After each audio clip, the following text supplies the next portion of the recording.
Grade 12th. Welcome to my YouTube channel. We were doing inverse trigonometry. So let us continue the next topic. I have told you few results related to inverse trigonometry, that was sine inverse of minus x, cos inverse of minus x, tan inverse of minus x and so on. तो वहाँ पर हमने exercise 1 में वो result just use किए थे. अब हम उन रिजल्ट को प्रूव करने लगे हैं. ठीक है, वो मैंने पहले इसलिए नहीं करवाए कि थोड़ा सा आपको फिर ये कॉम्प्लिकेटेड लगने लग जाता टॉपिक. अब आपको आई होप कि क्वेश्चन सॉल्व करने आ गए हैं. अब हम रिजल्ट्स प्रूव करते हैं, राइट. तो अब देखो रिजल्ट क्या था. To prove sine inverse of minus x equals to minus sine inverse x for all x belongs to -1 to 1. ये बेटा आपने जरूर लिखना है, ठीक है, क्योंकि हमने यहाँ पर डोमेन और रेंज की बात करनी ही करनी है. तो यहाँ पर जो इन्वर्स फंक्शन की जो डोमेन है वो क्या है, -1 to 1, और रेंज क्या है इन्वर्स फंक्शन की, साइन इन्वर्स की, -π/2 to π/2 क्लोज्ड ब्रैकेट. ठीक है, तो अब देखो आपने साइन इनवर्स एक्स को लेके चलना है, आपने ये बनाना है, मतलब लेफ्ट हैंड साइड लेके चलोगे राइट बनाओगे, या राइट लेके चलो लेफ्ट बनाओगे. ठीक है, तो हम यहाँ पर लेफ्ट हैंड साइड लेकर चलेंगे. हम लिखेंगे कि late sign inverse of minus x किसके इक्वल है, वाई के. ठीक है, तो आपने कुछ नहीं करना. आप देखो क्या है, ये साइन इनवर्स उधर जाके क्या बनेगा, साइन बनेगा ना, इनवर्स ट्रिग्नोमेट्री है, इधर आके इसमें इनवर्स हो जाना, उधर जाके वो साइन का फंक्शन बनेगा. तो minus x equals to sine y, right. So minus x equals to sine y. And अब देखो साइन ऑफ माइनस थीटा बेटा किसके इक्वल होता है, साइन ऑफ माइनस थीटा. अभी रुको, minus x equals to sine y, ये वाला नेगेटिव साइन आप इधर ले आओगे, x equals to minus sine y. Clear है सेकेंड स्टेप. तो x किसके इक्वल होगा, अब देखो sine of minus x, sine of minus x किसके इक्वल होता है, माइनस साइन एक्स. ठीक है, sine of minus x equals to minus sine x. तो ये जो माइनस साइन वाई था इसको हम लिखेंगे साइन ऑफ माइनस वाई, लिख सकते हैं ना. इसी को कन्वर्ट करके हमने इस फॉर्म में लिख दिया. तो साइन अब ये जो साइन है इसको इधर ले आओ, इसको फिर आप इधर ले आओ. ठीक है, ये क्या बनेगा, sine inverse of x equals to minus y, minus को भी इधर ले आओ, minus sine inverse x equals to y. अब वाई एक्चुअल में इसके इक्वल था, वाई किसके इक्वल था, sine inverse of minus x के इक्वल था. तो वाई की वैल्यू पुट कर दो, sine inverse of minus x, therefore minus sine inverse of x equals to sine inverse of minus x, right.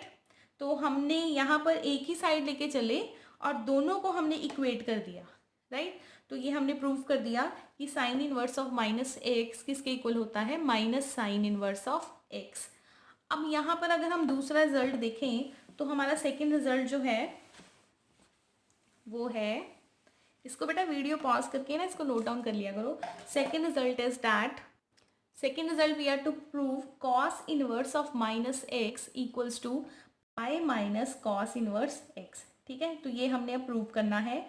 तो बेटा यहाँ पर देखो कॉस इनवर्स की अगेन रेंज क्या थी, तो ये रेंज आपने जरूर लिखनी है यहाँ पर, x बिलोंगिंग्स टू -1 to 1, और इसकी डोमेन सॉरी यहाँ पर कॉस इनवर्स फंक्शन की जो डोमेन है वो क्या है, -1 to 1, और इसकी रेंज क्या है 0 to पाई. हम हमेशा ये डिस्कशन किया करेंगे, तभी आपको याद होगा. कॉस इनवर्स एक्स की डोमेन क्या है, -1 to 1 क्लोज ब्रैकेट, और रेंज क्या है 0 to पाई क्लोज ब्रैकेट. ठीक है, तो ये आपने हमेशा याद रखना है. अब हम ये प्रूव करेंगे. ठीक है, तो अब देखो इसको कैसे प्रूव करोगे आप. So students again I have written one statement to prove cos inverse of minus x equal to pi minus cos inverse x for all x belongings to 1 to 1.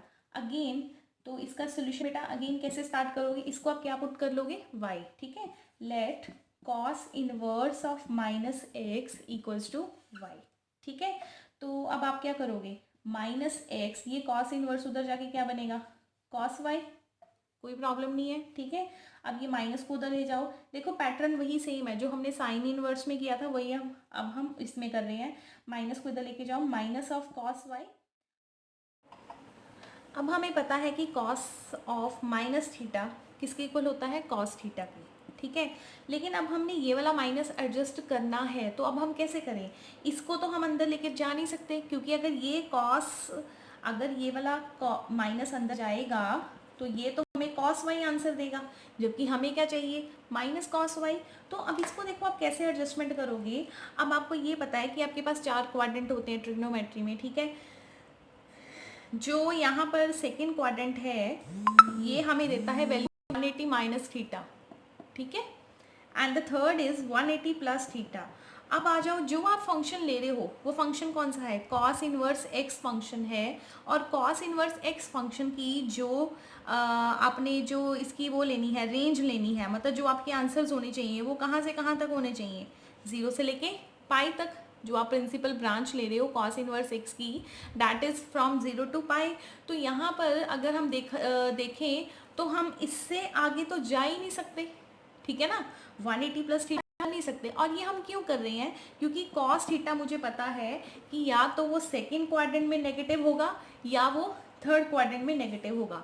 अब थर्ड क्वाड्रेंट में जाने के लिए मेरे पास कोई option नहीं है, क्योंकि मैं तो फिर रेंज से बाहर चली जाऊंगी, ठीक है, मुझे रेंज से बाहर जाना ही नहीं है। मैं सिर्फ यही ले सकती हूँ 180 माइनस थीटा। तो मैं यहाँ पर क्या कर रही हूँ कि जो मेरे पास था माइनस कॉस वाई, जो हमारे पास था माइनस कॉस वाई को हम लिखेंगे cos pi minus y. Clear है। तो यही यहाँ पर मेन पॉइंट है। आपने थर्ड क्वाड्रेंट नहीं देखना, आपने सिर्फ सेकंड क्वाड्रेंट देखना है। और एवरीबडी नोज कि कॉस 180 माइनस थीटा होता है माइनस कॉस थीटा के। तो अब हम इसको चेंज करेंगे, माइनस कॉस वाई को हम क्या लिखेंगे, कॉस पाई माइनस वाई करोगे, आप इसको लिखोगे cos of pi minus y. Clear, ठीक है, क्योंकि माइनस एडजस्ट हो नहीं रहा था according to the trigonometric formula, तो इसको हमने इस तरह से एडजस्टमेंट कर दी। Everybody knows cos 180 minus theta is minus cos theta. Clear हो गया ना। मैंने थर्ड क्वाड्रेंट क्यों नहीं लिया, क्योंकि वो 180 से बियॉन्ड जा रहा है, हमने बियॉन्ड नहीं जाना, बिकॉज हम प्रिंसिपल ब्रांच के अंडर काम कर रहे हैं। तो प्रिंसिपल ब्रांच कॉस थीटा की क्या है, कॉस इनवर्स थीटा की क्या है, 0 टू पाई, ठीक है। तो ये बेटा आपका क्या बन गया, x equals to cos of pi minus y, ठीक है। कॉस को इधर ले आओ, cos inverse x equals to pi minus y. Clear. So you have cos inverse x equals to pi minus y. तो cos inverse x minus pi equals to minus y. अब इस negative sign को आप adjust करोगे, ठीक है। तो इसको एडजस्ट करके आपके पास क्या बनेगा, y equals to pi minus cos inverse x। तो बेटा y की क्या वैल्यू थी, व्हाट वाज y आपका ये था ना, cos inverse of minus x, ठीक है। तो y की वैल्यू पुट कर दो, cos inverse of minus x equals to pi minus cos inverse x, hence we proved this result. Okay, pause this video and do it yourself, तभी आपको ये अच्छे से आएगा। क्लियर है बेटा, ठीक है। तो ये आप अब क्लियर है, ठीक है। So let us do the next result. Yes बेटा, नेक्स्ट रिजल्ट अगेन देखो, tan inverse of minus x equals to minus tan inverse x. तो बेटा सबसे पहले क्या करोगे, सोल्यूशन कैसे स्टार्ट करोगे, let tan inverse of minus x equals to y. तो माइनस एक्स किसके इक्वल होगा, tan वाई के। इस माइनस को एडजस्टमेंट कर इसकी एडजस्टमेंट कर दो, इधर ले आओ, माइनस ऑफ tan वाई। अब आपको यहाँ पर पता ही है tan of minus theta is minus tan theta, तो ये इजीली एडजस्ट हो जाएगा ये वाला नेगेटिव साइन। तो x equals to tan of minus y, ठीक है। अब ये tan को इधर ले आओ, tan inverse of x equals to minus y, minus को भी इधर ले आओ, minus tan inverse equals to y. So अब y किसके इक्वल था, क्या था y, tan inverse of minus x equals to minus tan inverse of x, hence proved. Clear. So come to the next